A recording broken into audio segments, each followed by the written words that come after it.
नहीं,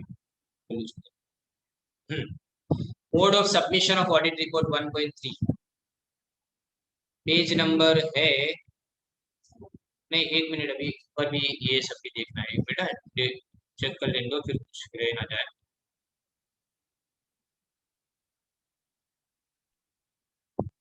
यस, ये रहा सारे डिटेल्स कब कब अपने सबमिट करने। वो मैंने आपको बोला था कि आईटीआर 1, आईटीआर 2, आईटीआर 3 और 4 समझने के बाद ये सब आसान हो जाएगा हमारे लिए समझ। तो देखो, ये तो हम जानते हैं आईटीआर 1, 2, 3, 4, तो इसके ऊपर अपने ज्यादा डिस्कशन नहीं करते, सीधा आईटीआर 5 पे जाते हैं। आईटीआर 5 जो है ना, वो इंडिविजुअल के लिए नहीं है, वो फॉर्म्स के लिए, एओपी यानी association of persons, body of individuals और एनी अदर पर्सन। और वो इंडिविजुअल एचयूएफ या तो कंपनी नहीं होना चाहिए। हाँ, और जिसको आईटीआर 7 एप्लीकेबल हो वो नहीं होना चाहिए। ये एमसीक्यू है सब के सब तुम्हारे, कौन सी चीज किसको लागू होती है। आईटीआर 6 देखो तो for companies other than companies claiming exemption under section 11, तो सेक्शन 11 के अंदर जो एग्जेम्पशन क्लेम करती है ना, वो कंपनी नहीं, बाकी सारी कंपनी आईटीआर 6 में आ जाएगी। और for persons including companies required to furnish return under section 139 4A 4B 4C and 4D, ये अपने सीखा था, देखो ये ऊपर है, ये रहा 139 4D 139 4E 4F, ये सब इसके अंदर लिखा है। 139 4B 4C 4A, ये सब एग्जेम्पशन लिमिट से, यानी मतलब ये सब जो है ना, इन सबको कंपलसरी यानी स्टैट्यूटरी कंपलसरी अपना रिटर्न फाइल करना पड़ता है। तो जो लोगों को अपना रिटर्न कंपलसरी फाइल करना पड़ता हो उनके लिए ये सारे ऑप्शंस नहीं है जो नीचे लिखे हो, राइट। अब आईटीआर 5 क्या है? आईटीआर 5 यानी तुम्हारा रिटर्न जो भी भरो ने, उसका तुम्हारे लिए एक्नॉलेजमेंट, जो तुमको रिटर्न किसको भेजना है, इनकम टैक्स डिपार्टमेंट को बेंगलोर भेजना है। जो मैं बार बार बोलता था, तुम आईटीआर 1 भरो ने तो भी आईटीआर 5 होता है। वी लिखा है ना, वो 5 है। वी लिखा है, देखो आईटीआर 5 अलग है और आईटीआर वी अलग है। आईटीआर 5 अलग है और आईटीआर वी अलग है, समझ लेना। 5 अलग से है। अब देखो, where the data of return of income in forms ITR 1, 2, 3, 4 and 5, उसको अपने इलेक्ट्रॉनिकली ट्रांसफर करेंगे विदाउट डिजिटल सिग्नेचर, कोई भी सिग्नेचर के बिना। पता है फिर उसके बाद में क्या करना है, उसमें से एक प्रिंट आउट अपने निकालना है। आईटीआर वी का एक प्रिंट आउट अपने निकालना है, जिसको एक्नॉलेजमेंट बोला जाता है, और नीचे अपनी सिग्नेचर करनी है। लिखा होगा कि यहाँ सिग्नेचर करो, वहां अपनी सिग्नेचर करनी है, और वो सिग्नेचर के साथ उसको कवर में बंद करके आपको बेंगलोर भेजना पड़ेगा। कितने दिन के अंदर? 120 दिन के अंदर, यानी 4 महीने के अंदर। अगर वहां तक नहीं पहुंचता तो इसका मतलब आपका जो आईटीआर रिटर्न है वो सबमिटेड नहीं हुआ, ऐसा माना जाएगा, राइट। अब आईटीआर 1 किसको एप्लीकेबल नहीं है वो अपने देख चुके हैं, आईटीआर 2 भी देख चुके हैं। अभी देखो 1.2 में मोड ऑफ सबमिशन, सबमिट कैसे करेंगे आईटीआर को। तो इंडिविजुअल या तो एचयूएफ के लिए case 1, accounts are required to be audited under section 44AB। अगर 44AB के अंदर अकाउंट्स ऑडिट करवाने हैं तो इलेक्ट्रॉनिकली विद डिजिटल सिग्नेचर। फिर अगर रिटर्न, अगर एक केस 2 की बात करें, submitted by an individual who was born before April 2 1939। अब कोई बचा ही नहीं होगा, कितने बचे होंगे? इसके पहले जन्म लिए होंगे, कितने बचे होंगे ऐसा? 81 ईयर्स की तो हो गई है, जो भी है वो 82 है ना, आईटीआर 1 और आईटीआर 4। तो electronic mode given in case 3 और पेपर फॉर्मेट, पेपर फॉर्मेट में भर सकते थे, लेकिन इन्हें अभी बंद कर दिया है गवर्नमेंट। पेपर फॉर्मेट में अब रिटर्न फाइल नहीं कर सकते। पेपर फॉर्मेट यानी इनकम टैक्स डिपार्टमेंट के ऑफिस पे जाओ, वहां पे लाइन में खड़े रहो, सबमिट करके चले जाओ। ये लाइन भी हमने देखी है, ये जो लाइन होती है ना वो भी हमने देखी है। हाथ से फॉर्म मिलता था पहले आईटीआर फाइल करने का, वो भी मेरे पास फाइल में है। फॉर्म मिलता था, वहां से जाके पहले फॉर्म लेके आओ, फॉर्म लेके आओ, उसके बाद में सामने सामने इनकम लिखो, उसका टोटल करो, लिखो, यानी हाथ से पेन से लिखना पड़ता था, कोई कंप्यूटराइज नहीं। 1998 में जो पहला रिटर्न फाइल किया था ना मेरा, वो वैसा था। फिर 8 एक साल तक वैसा चला, फिर उसके बाद में रिटर्न इलेक्ट्रॉनिकली हो। अभी तो वो मुझे डिस्ट्रॉय कर दूं तो भी चले, क्योंकि 12 साल से पहले का है ना, तो उसको कोई रखने की जरूरत नहीं है।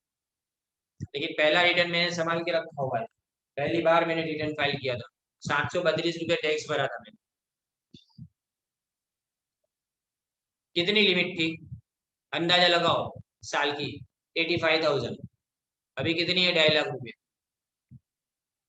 कितनी लिमिट थी? यानी 85,000। 5 तो पहला नीचे ने सुपर सीनियर सिटीजन।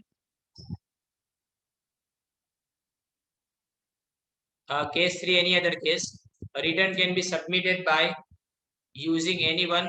तुम लोग 5 लाख की लिमिट इसलिए शायद बोल रहे हो ना, क्योंकि जितना टैक्स भरते हैं उतना रिबेट में मिल जाता है, पर कंपलसरी तुमको रिटर्न तो फाइल करना पड़ता है।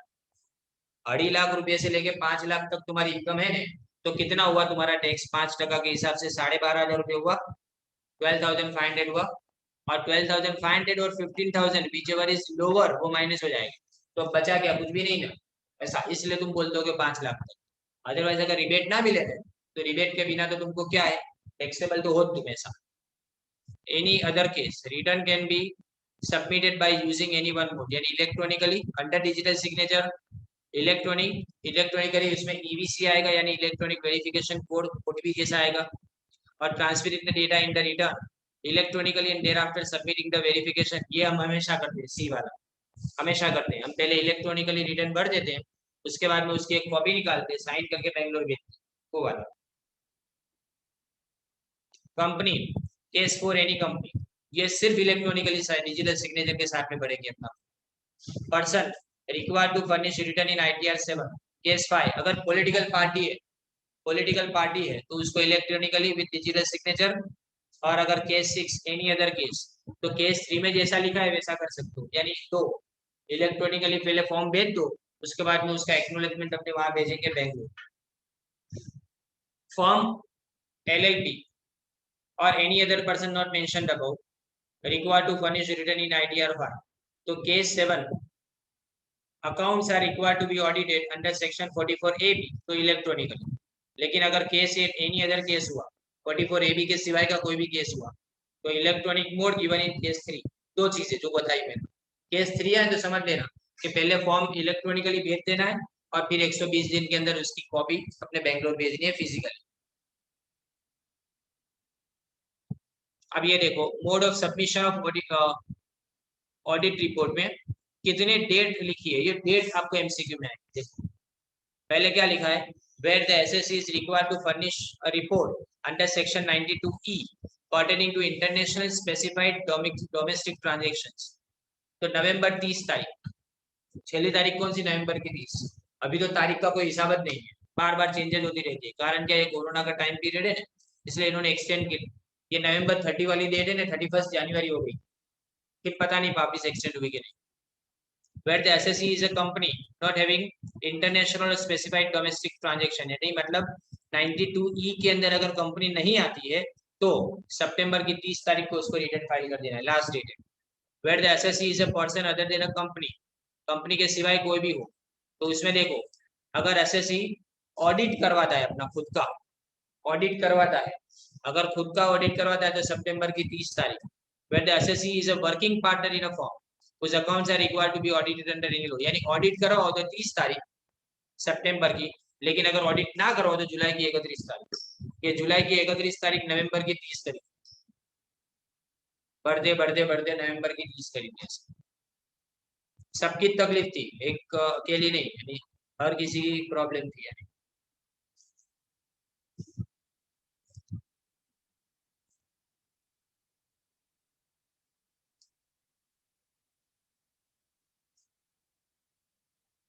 हाँ ये बिलेटेड रिटर्न वाला इलस्ट्रेशन एक देख लो भी, लास्ट ये खत्म उसके बाद।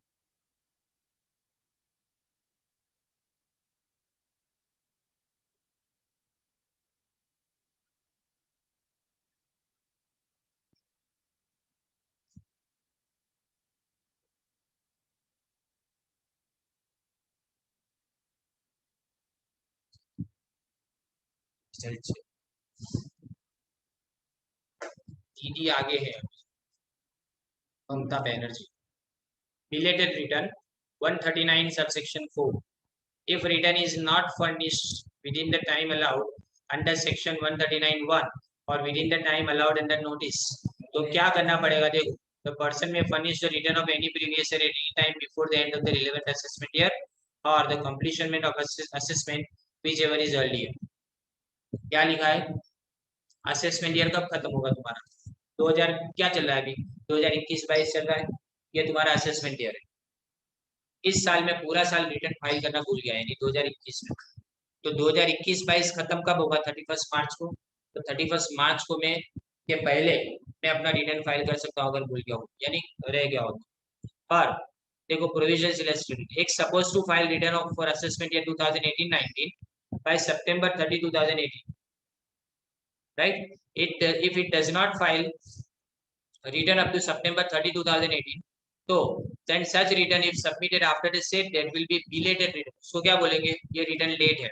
Such belated return may be submitted, कब सबमिट किया जा सकता है? देखो बोला ना अभी मैंने, 31 मार्च 2019 तक उसको तुम सबमिट कर सकते हो, बराबर है? अब the best judgement assessment is made on February 11, 2019 for the assessor's failure to file return for the assessment in 2018-19 despite notice under section 142, but before the assessment order is served on February 23, 2019, the assessor files a return on February 15, 2019. It is not a valid return. Return in this case can be filed before February 11, 2019. बराबर समझाऊं इसका मतलब क्या है? Assessment complete हुआ तुम्हारे, ध्यान दो, असेसमेंट कंप्लीट हुआ तुम्हारा फरवरी की 11 तारीख। असेसमेंट ईयर कंप्लीट हो रहा है तुम्हारा 31 मार्च को। अब दोनों में से जल्दी तारीख कौन सी है? पहली तारीख, फरवरी की 11। तो फरवरी की 11 तक तुमको रिटर्न फाइल कर देना चाहिए था, तुमने नहीं किया, तुमको नोटिस मिली सेक्शन 142 के अंदर, तुमको नोटिस देता है इनकम टैक्स डिपार्टमेंट को, तुमने अभी तक फाइल क्यों नहीं किया? फिर तुमको नोटिस मिली 23 तारीख को, पर उसके पहले तुम 15 फरवरी रिटर्न फाइल कर चुके थे। तो तुम्हारे दिमाग में है कि चलो नोटिस नहीं मिली थी, उससे पहले फाइल कर दिया तो मैं वैलिड हूँ। तो गलत। तुम्हारा टाइम कब खत्म होता था? 11 फरवरी को ने। तो अगर 11 फरवरी तक तुमने फाइल नहीं किया है तो मतलब यू आर पनिशेबल, पनिशमेंट मिले, समझे? तो यहाँ पे बेस्ट जजमेंट कौन सा है तुम्हारा? रिटर्न कब तक फाइल होना चाहिए तुम्हारा? फरवरी 11। पर लोग क्या जजमेंट मानते हैं पता है? लोग ऐसा, असेसमेंट तो मैं जानता हूँ कि मेरा कब खत्म होगा, बात समझो। 11 फरवरी को मैंने अकाउंट पे कर दिए, ये किसको पता है? मेरे सिवा किसको पता है? तो इसलिए नॉर्मली लोग क्या मानते हैं? 31 मार्च से मानते। तो अगर बीच वाली कोई, मैंने आगे भी आपको स्किप किया, वापस रिपीट कर रहा हूँ, देखो ध्यान देना। तुमको क्या बताया गया कि असेसमेंट ईयर कंप्लीट होने वो तारीख देखो, और तुम खुद का असेसमेंट यानी खुद के अकाउंट्स को ऑडिट करवा के तैयार करवा दो ने, वो तारीख देखो। इन दोनों में से जो तारीख पहली हो ने वो तुम्हारी आखिरी दे दे रिटर्न फाइल करने की, रिलेटेड रिटर्न फाइल करने की, मतलब लेट रिटर्न फाइल करने की ये तुम्हारी आखिरी डेट है। समझ में आई? अब इसके अंदर हो क्या रहा है कि अपने रिटर्न असेसमेंट करते हैं पूरा, तो मैं किसको सच बताऊंगा कि मैंने कब कब कंप्लीट किया? तो इसलिए हमारे लिए सबसे बेस्ट जजमेंट कौन सा है कि बाकी सारी तारीखें भूल जाओ, 31 मार्च याद रखो, बराबर है? जिस साल तुमको रिटर्न भरना था 30 सितंबर को, 30 सितंबर को तुमने नहीं भरा, तो उस साल के कंप्लीशन के 31 मार्च तक तुमको रिटर्न फाइल कर देना पड़ेगा। ओके, अब लेट सबमिशन से क्या हो सकता है? ये लास्ट है, ये देखो 23 इसी में चल रहा है, 23(4)(a), 234(a), इसमें लिखा है कि पेनल इंटरेस्ट, यानी मतलब आपको पेनल्टी चार्ज होगी। और कितना लिखा है 234(f) के अंदर? अगर ड्यू डेट से पहले तुमने सबमिट नहीं किया, लेकिन 31 दिसंबर के पहले तुम सबमिट कर देते हो, तो 5,000 का दंड देते, 5,000 का। लेकिन 31 दिसंबर के बाद तुम अगर सबमिट करते हो तो 10,000 का दंड, बराबर। लेकिन अगर तुम्हारी इनकम 5 लाख से ज्यादा नहीं है तो ये जो लेट फाइलिंग फी है वो सिर्फ 1,000 रुपये। देखो ये कितने एमसीक्यू निकलते हैं इसमें से, राइट? इसलिए मैं समझा रहा हूँ।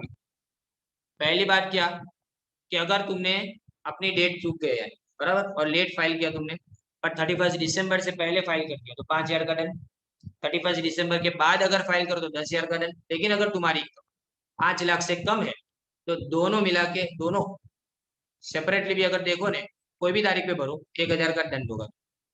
एक बार भर चुका हूं मैं 2 साल पहले।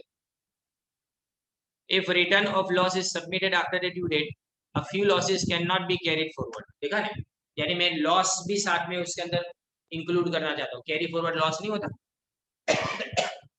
8 साल तक अपने कैरी फॉरवर्ड कर सकते थे वो लॉस। तो अगर इस साल में लेट फाइल करता हूँ ना, तो उसमें से 1 साल का लॉस भूल जाओ, समझे?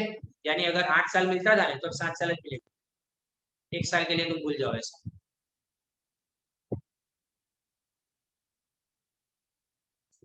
ये रिवाइज रिटर्न है, रिवाइज रिटर्न यानी सुधारेलू रिटर्न કહેવાય, ભૂલ પડી જે રિટર્ન આપણે તેની ટાઈમ લિમિટ છે અસેસમેન્ટ યરના કમ્પ્લીશન પહેલા આપણે છે ને એને ફાઇલ કરી દેવાનું થઈ જાય, રાઈટ?